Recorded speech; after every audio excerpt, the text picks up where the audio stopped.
What do you want your river to be? A home for frogs and a haven for birds? A recreation spot to enjoy with your family? A place for great fishing? A resource that calms the soul and nourishes the spirit? The Rouge River, located in southeast Michigan, can be all of these things. The truth is, our actions are at the very heart of the river, its triumphs, its tribulations. The power to restore our river lies within each one of us. The Rouge River winds through 48 communities and 3 counties on its way to the Detroit River and ultimately Lake Erie. It has been the focus of restoration efforts by local officials, businesses, and residents alike for over 20 years. Let's begin by looking at where we started. The restoration of the Rouge River didn't begin really on one day. It was a progression over many years. As early as 1972, when they started the Clean Water Act, the Rouge River was a filthy river. It was covered with oil, it turned colors regularly, there were just a lot of bad practices. Over time, those practices were regulated away. Industries were required to clean up their discharges. Small wastewater plants were closed because they couldn't meet the discharge requirements, and the sewage from those small plants were changed to larger, better operated plants. And basically, when that was done, you realize the river still wasn't clean enough to use it. And so a group of communities got together and thought, what do we have to do next to get this river so that instead of being an open sewer, it becomes a recreational resource? In fact, it took the Clean Water Act to get the ball rolling. Oakland County has done a tremendous amount to protect the water quality in the Rouge River. The fact is, Oakland County is the headwaters of the 5 major watersheds in the region, including the Rouge Watershed. As a result of being at the top of the hill, we're very concerned about the impact of our habits on downstream communities. As a result, we've invested millions of dollars in combined sewer overflow basins to protect and prevent untreated sewage from going into the Rouge River. As a result, Oakland County has met the Clean Water Act requirements under the federal mandates, and we're much further ahead than a lot of other regions in the country. So what is a watershed? Simply put, it's an area of land that drains to a river or a lake. Stormwater, rain or snowmelt that doesn't soak into the ground, has to go somewhere. Think of the solid surfaces, roads, buildings, parking lots. They all prevent rain from soaking into the ground. In our corner of Michigan, this stormwater makes its way to the Rouge River. Storm drains, pipes, ditches, and small creeks all carry this excess water. The water also picks up pollution along the way. Stormwater really packs a wallop, and it is the major source of pollution in our rivers today. Let's take a moment to look at what we've accomplished. In 2001, the Rouge Communities and other stakeholders finalized a watershed management plan to restore the Rouge River. This plan detailed the activities and projects needed to accomplish that goal. Communities implemented plans to reduce the amount of stormwater going to the river. Cities swept streets and reduced fertilizer and pesticide use to prevent pollution from washing into storm drains. Volunteers monitored the health of the river by listening for frogs and toads and searching for bugs. Industry got greener. Everyone came together each June for Rouge Rescue. Along with the watershed planning process, the communities formalized their relationship by creating the Alliance of Rouge Communities, or ARC. This partnership consists of 41 communities, 3 counties, and an airport authority, and together they oversee the restoration of the Rouge River. The Alliance, perhaps the major accomplishment, which when you think of it in terms of different governments is remarkable, is the fact that it pulled all of these different communities together, and there are over 40 of them. 3 counties and townships, villages, and cities, pulled them all together to work together rather than independently to try to clean up the river. We realize that the river doesn't have a political boundary, and the best way to do it as far as getting clean water is to treat it that way. The Alliance of Rouge Communities is creating a watershed management plan that is tackling the issues the river faces today.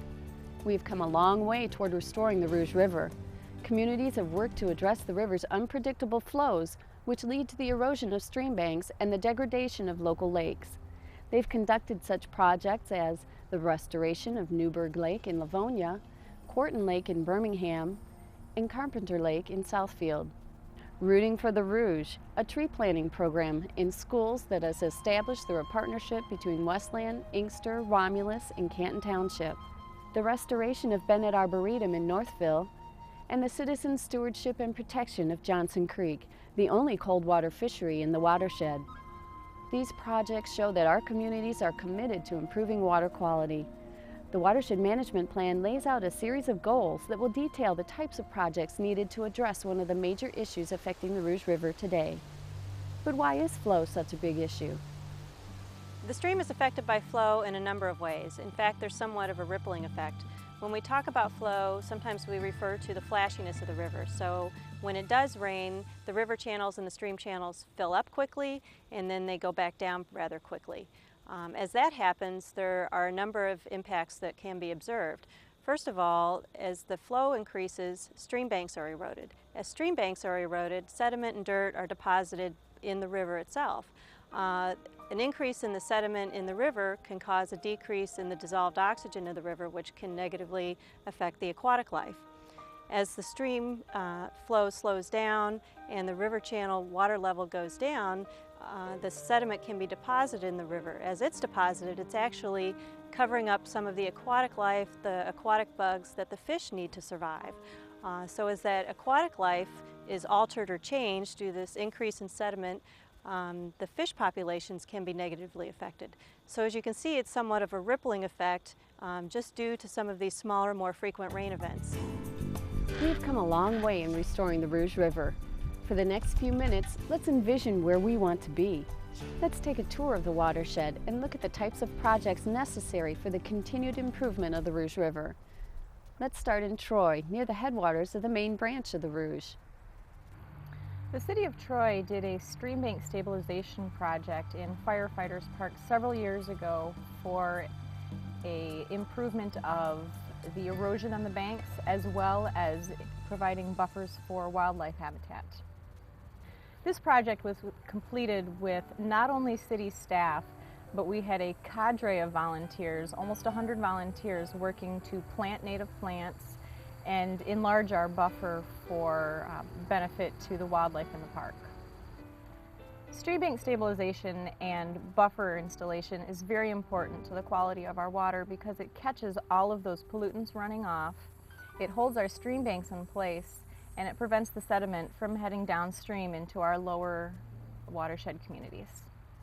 Southfield is a more urban part of the watershed, and they have been active in acquiring property along the river for the benefit of their citizens. The Berberian property is an especially important parcel that was acquired with the help of state and regional grants. City of Southfield, we have always looked at this large parcel of 16 acres right along the main branch of the Rouge.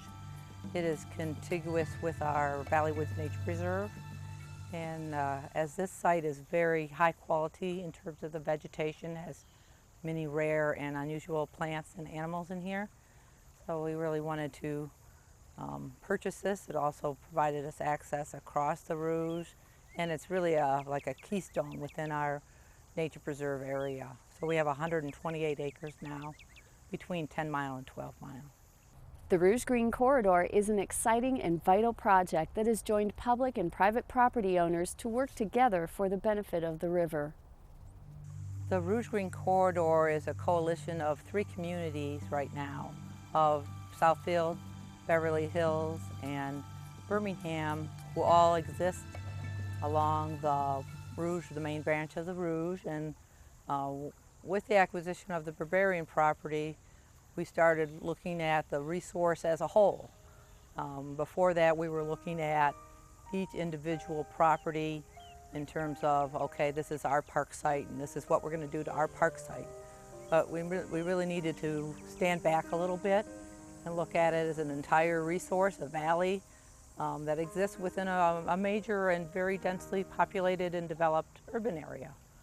The upper branch of the Rouge River flows through communities such as West Bloomfield Township, Novi, Farmington, and Farmington Hills. These communities have also been working hard to improve the Rouge. Woody debris management is an important part of these improvements to the river. The project Friends of the Rouge did at Shiawassee Park in partnership with Farmington and citizen volunteers was a three-part project. We used woody debris in the stream to stabilize the river, the toe of the stream bank, and then we planted a riparian or native plant garden up the stream bank to provide wildlife habitat, to also help reduce pollution and erosion from entering the river. These plants have thick stalks that, as the water flows over them, sediment settles out and is trapped. And the plants take in extra nutrients and pollutants that run off the lawn, helping to keep the river clean. This is something that can be mimicked along the stream corridor throughout the watershed to help improve water quality. The Middle Rouge branch is home to Johnson Creek, the watershed's only cold water trout stream. Also, the Middle Rouge Parkway in Wayne County follows 18 miles of riparian parkland and borders such areas as the restored Bennett Arboretum in Northville. Wayne County has been restoring large areas of their parks with what we like to call grow zones. These projects affect our quality of life because they help reconnect our residents with the environment around them. We have spent over $1 billion in restoring the Rouge River watershed, in making the water cleaner, bringing more wildlife and habitat back to the river. And now we need to reconnect people with the river. When I was a kid, I was born in Dearborn, and I was told to stay away from the Rouge River because it was unsafe. And now, in a few short years, we've been able to bring people back. We have to bring them back to something, and that's why things like grow zones, county parks, city parks, township parks, Bennett Arboretum, that's why these things are important to our quality of life, because we want to get you back into the river and get you back in connection with nature. However you do that, whether it's through recreation, whether it's through gardening, kayaking, or just taking a pleasant walk, we want to get you back in touch with nature, because nature's calling. The lower branch of the Rouge River begins at Fowler Creek in Superior Township and winds its way through rural communities like Van Buren Township and developing communities like Canton Township, and finally to urban communities like Wayne, Inkster, and Dearborn. A lot has been done in these areas to reduce stormwater runoff. Canton Township in particular has worked to integrate improvements for the river into existing stormwater ponds and their recreational corridor. Canton Township has implemented various projects around the Rouge River to reduce the impacts of the stormwater. Some of the projects we've implemented are things such as buffer zones around various streams, implementing buffer zones around detention basins. We've had an innovative project where we've gone through and started retrofitting detention basins. To date, we've done almost 20 of them. That basically involves going in, dredging ponds, building shelves, creating habitat, and planting the ponds with various features such as wetland species of vegetation and various trees. Communities are also looking at how they manage their own properties for water quality. The city of Dearborn is undertaking a project to retrofit their public works yard for the benefit of the river. They've removed pavement, added rain gardens and a wetland, and used other pollution removal techniques to treat stormwater before it enters the river. We're down near the end of the Rouge River as it goes into the Detroit River, but this heavy industrial activity, we're trying to minimize the kind of impact that we have on the river and trying to deal with the pollutants that are coming off industrial kinds of sites like ours. The benefits to this have been tremendous. One, we're going to remove a lot of pollutants from the river and help keep the river clean. Two, our staff, we have 160 employees here, are really connected now to their activities and how their activities affect the Rouge, their personal activities. So I think it's been a great learning process for our staff. It's also been an educational tool. U of M Dearborn, Henry Ford Community College, and now the schools in Dearborn are coming to this site for their environmental classes to teach the students. This is the kind of activities that go on in our neighborhoods. This is some of the things you can do to help clean up the river and how they can carry that on into their adult life. And finally, we are at the Rouge River near where it empties into the Detroit River. This 8-mile stretch includes a concrete channel built in the 1970s to prevent basement flooding.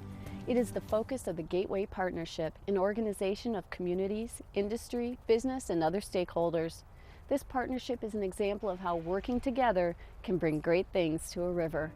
Some of these projects include the Oxbow restoration at Henry Ford, the greening of the Ford Rouge plant, and a recreational trail connecting U of M Dearborn and Henry Ford Community College to a larger network of riverside trails.